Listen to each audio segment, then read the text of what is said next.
If you're looking to take your startup to the next level, understanding your company's value is a must. And trust me, it's a mix of art and science. Here's the kicker. When it comes to valuation, terms like pre-money and post-money valuation can make or break your next funding round. These two terms aren't just jargon. They're the keys to knowing where you stand, how to attract investors, and how to set yourself up for serious growth. So in today's video, we're gonna break down pre-money versus post-money valuation and why they matter more than you might think. Startups are always shifting, growing, and fine-tuning their strategies. And at the heart of it all is understanding how to value your company. Pre-money and post-money valuations, they're not just numbers. They're the secret sauce behind smart decisions, confident negotiations, and long-term growth. Now, these valuations give you a clear snapshot of where you stand and where you're headed. For you, as a founder, they reflect how far you've come, helping you shape everything from product development to market expansion. But for investors, they see these valuations as a powerful indicator of your company's potential in a competitive market. Now, before we dive too much further into this, if you're finding this helpful so far, and I really hope that you are, make sure that you hit that subscribe button and turn on bell notifications. Now, I'm here to make startup life clearer, less stressful, and a whole lot more successful. Now back to it. Let's start with breaking down pre-money versus post-money valuation. Pre-money valuation is the starting point for your startup's value before any funding or investment comes in. It's like taking a snapshot of where your company stands right now. But how is this number determined? Here's some foundational elements. Pre-money valuation isn't just a random guess. It's grounded in key factors like your company's assets, intellectual property, revenue, brand power, and market potential. Now, all of these elements come together to paint a picture of where your startup is today. I want to talk about the role of achievements. Now, when your startup's at its early stages, your past achievements are huge. A successful product prototype, a growing user base, or a strong strategic partnership is all going to show investors that your startup has potential to scale and succeed. These wins directly impact your pre-money valuation. Then there's future projections. A pre-money valuation is based on today, but is also shaped by the future. Investors and founders alike will look at projected revenue, expected market growth, and the scalability of your business model. Now, while projections are somewhat speculative, they offer valuable insights into your startup's future potential. There's also negotiation and perception.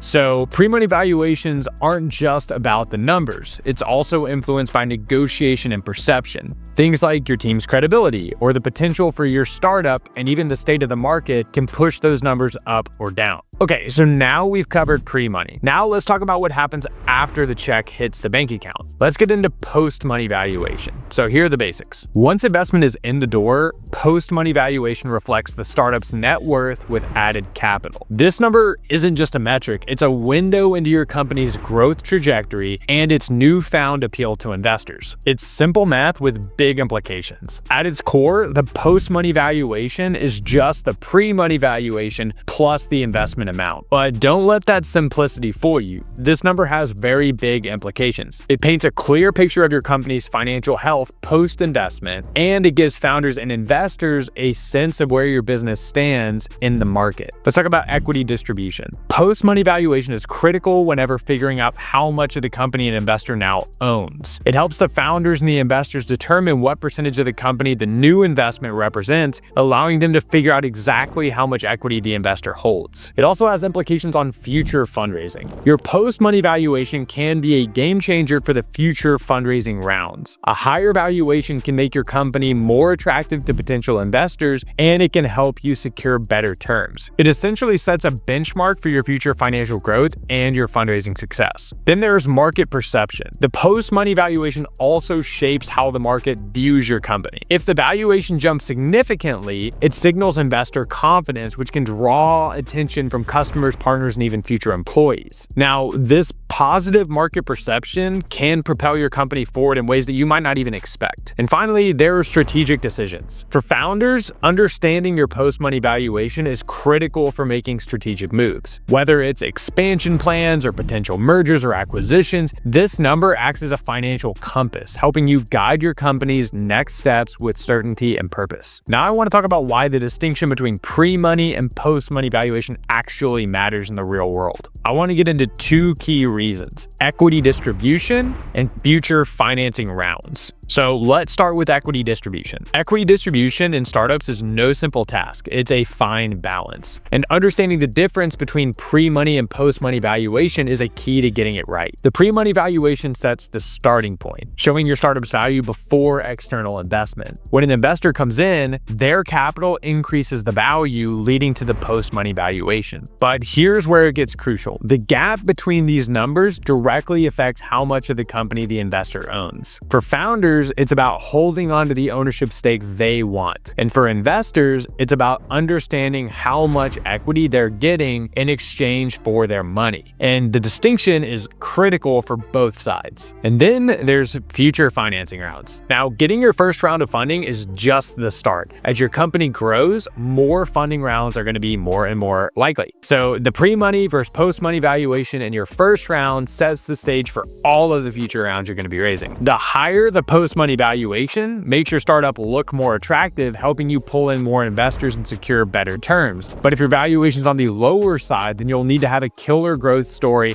or some impressive milestones to land your next round of funding. For founders, this distinction is key for preparing for future negotiations and for making sure that they can explain the value and potential of their businesses. And for investors, it's a sneak peek into the company's trajectory, helping them predict future returns on their investment. Now that you're armed with the inside scoop on pre-money and post-money valuation, click this link right here and dive into the next big milestone, the key difference between your Series A and Series B funding. And you don't want to miss it, so I'm going to see you over there.